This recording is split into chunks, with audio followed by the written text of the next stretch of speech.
미 언론, 한국 기술 속도 너무 높아. KF-21 공동개발 2개국 참여 속보. 프랑스 인리, 급후회, 대규모 빅딜. 한국의 최신 전투기는 스텔스 버전을 포함해 3가지 새로운 변형을 가질 수 있습니다. 한국 포털이 공개한 내용이다. 비즈한국 국내 최초로 개발, 제작된 전투기 KF-21 보라매에 대해 알아봅니다. 새로운 모델의 생산으로 올해 말 시작 예정. 서울은 이미 향후 21년 동안 새로운 버전의 제트기를 계획하고 있습니다. KF 스넘세아, EX, SA라는 3가지 변형이 있습니다. 포털에 따르면 개발 중인 3버전 중 첫 번째는 EA로, KF-21은 미 해군의 EA-18G 그라울러와 유사한 전자공격기가 된다. 이 버전은 21인승 KF-1B를 기반으로 하며 뒷좌석이 전자전 장교의 워크스테이션이 됩니다. 현재 기초 연구 단계에 있는 크프 스넘세아는 전자호위, 제밍, 신호수집 및 적 대공 방어 임무를 제압하기 위한 다양한 장비, 센서 및 안테나를 갖추게 됩니다. KF-12X는 보라매가 스텔스 능력을 갖춘 제트기가 되는 가장 야심찬 버전일 것이다. F-22 랩터 그리고 미국 F-35 라이트닝 이 KF-5은 디자인에 21세대 제트기의 요소를 담고 있지만 4.5세대 기종이다. 날개와 동체의 옷걸이에 무기를 외부로 운반합니다. 한국은 KF-12X를 통해 전투기 내부에 폭탄과 미사일을 탑재할 수 있는 베일을 설치해 레이더 신호를 줄일 계획이다. 또한 KF-12X는 무인 항공기와 위성 데이터 링크를 활용하는 미래 네트워크인 NACS의 필수 부분으로 구상됩니다. 마지막으로 KF-1SA는 수출 시장 전용 버전이 될 것이다. SA는 한국 공군 ROKAF, 위 KF-21에서 볼 수 있는 것과 유사한 기본 구성을 갖지만 잠재 고객이 수정 및 사용자 정의할 수 있습니다. 인도네시아 등 바이어와 협상이 진행 중이나 최종 수출 모델 구성은 아직 미정이다. KF-21 보라매 전투기 대한민국 KAI KF-21 보라매가 첫 지상시험을 하고 있다. 사진, 카이. 일반적으로 3가지 변종은 아직 연구개발의 초기 단계에 있습니다. 한국국방안보포럼 김민석 연구원에 따르면 세부 설계 및 개발 비용을 받고 본격적인 개발을 진행하려면 10년 이상 걸릴 것입니다. 이 일정은 2026년에 시작될 예정인 제트기의 대규모 생산을 기반으로 합니다. KF-12X의 경우 도전은 더욱 크다. 진정한 스텔스 전투기로 전환하려면 항공기 설계에 대한 고급 연구와 광범위한 수정이 필요합니다. 2. 배 600mm 방사포 첫 연속 사격, 6연장 사축 차륜형으로 발사 차량 개조. 북한은 13일 전날 발사한 미사일은 신형 600mm 방사포 시험 사격이었다고 밝혔다. 노동신문은 이날 제2경제위원회 산하 국방공업기업소에서는 군대의 작전 운용상 요구에 따라 성능을 향상시킨 신형의 600mm 방사포차를 개발 생산했다. 면서 김정은 국무위원장이 새로 개발한 포차가 기존에 비해 볼 때 기동성이나 효용성 측면에서 우월한 데 대해 평가했다고 전했다. 전날 합동참모본부는 오전 7시 10분께 북한이 평양 일대에서 동해상으로 발사한 단거리 탄도미사일 수 발을 포착했다고 밝혔다. 이들 미사일은 360여 km 비행 후 동해상에 떨어졌다. 북한 보도에 따르면 이번 신형 600mm는 기존 4연장에서 6연장으로 개량된 것으로 보인다. 이동식 발사대 역시 궤도형에서 사축 차륜형으로 개량돼 기동성이 강화된 것으로 분석된다.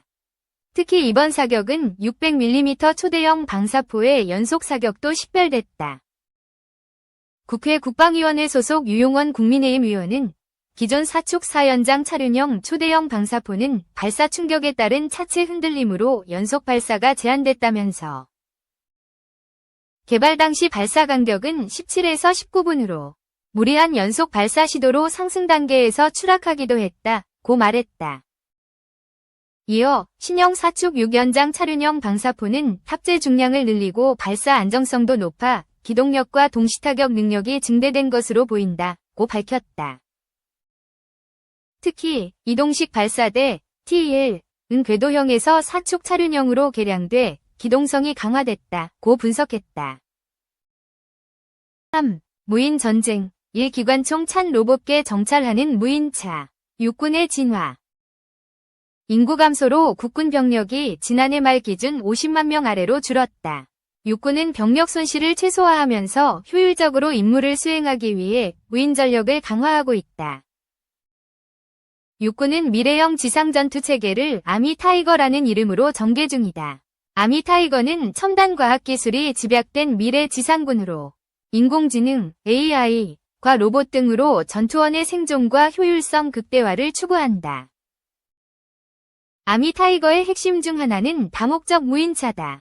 인간 병력이 투입되기 어려운 환경에서 수색, 감시 정찰, 물자 및 환자 수송, 폭발물 처리, 전투 지원 등을 수행한다. 공용 차체 위에 다양한 장비를 얹어 확장성이 뛰어나다. 현대로템과 한화에어로스페이스가 각각 개발한 UGV HR 셰르파 아리온스맷은 총 사업비 496억 원 규모의 방위사업청 다목적 무인차 사업에서 경쟁하고 있다. HR 셰르파는 6륜 전기 구동 체계를 갖춘 무인차다. 공기 없는 타이어가 장착돼 펑크 우려가 없어 임무 범위가 넓다. 2019년 한 아세안 특별정상회의와 2020년 제72주년 국군의 날 행사 등에서 정찰 경호 임무를 맡아 화제가 됐다. 아리온스맷은 1.8톤 위 무게로 550kg의 화물을 실을 수 있다. 최고 속도는 시속 43km, 포장도로다. 원격 사격 통제 체계를 통해 목표물을 자동 조준하고 추적하며 총성을 감지해 아군과 적군을 식별한다. 지난해 12월 미국 하와이에서 미군 해외 비교 성능 시험을 치렀다. FCT는 미군이 동맹국 방산 기술을 평가하고 향후 개발 획득 사업으로 연계하기 위한 시험이다. 다족 보행 로봇도 활용도가 높아지고 있다. 최근 우크라이나가 러시아와의 전쟁에 투입해 관심을 모았다. 미군도 육공군 등에서 고스트 로보틱스가 개발한 로봇계 비전 60을 실제 작전에 동원하고 있다. 고스트 로보틱스는 LIG 넥스원이 최근 인수한 미국 로봇 기업이다.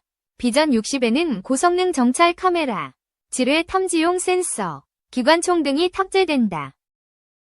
현대차그룹 산하 미국 로봇 기업 보스턴 다이내믹스의 로봇계 스팟도 미군 민간 용병 기업 CMI2와 함께 지난해 미 육군 전술훈련 테스트에 참여했다.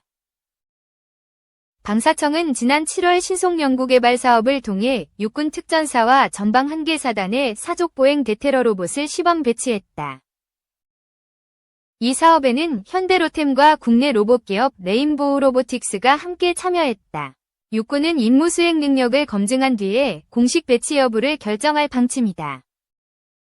4. 이스라엘군 레바논 진격 지상작전 감행 준비 완료. 가자 전쟁이 주변국으로 확전할 조짐을 보이는 가운데 이스라엘군은 친이란 민병대 헤즈볼라를 소탕하기 위해 레바논에 진격해 지상작전을 벌일 준비를 완료했다고 예루살렘 포스트와 마리브 등이 14일 보도했다. 매체에 따르면 이치크 알파시 이스라엘군 제179 기갑여단 사령관은 인터뷰에서 가자지구 소탕작전을 강도 높게 수행한 부대가 레바논에 들어가 작전을 전개하는 훈련과 준비 작업을 마쳤다는 취지로 발언했다. 알파시 사령관은 여단이 큰 작전에 대비한 훈련을 끝냈다고 밝혔다. 매체는 큰 작전이란 레바논에 투입해 벌이는 지상전투를 의미한다고 지적했다. 알파스 대령은 여단이 지상기동에서 혁혁한 성과를 거두면서 높은 수준의 전투태세를 갖추고 작전에 임하게 됐다고 전했다.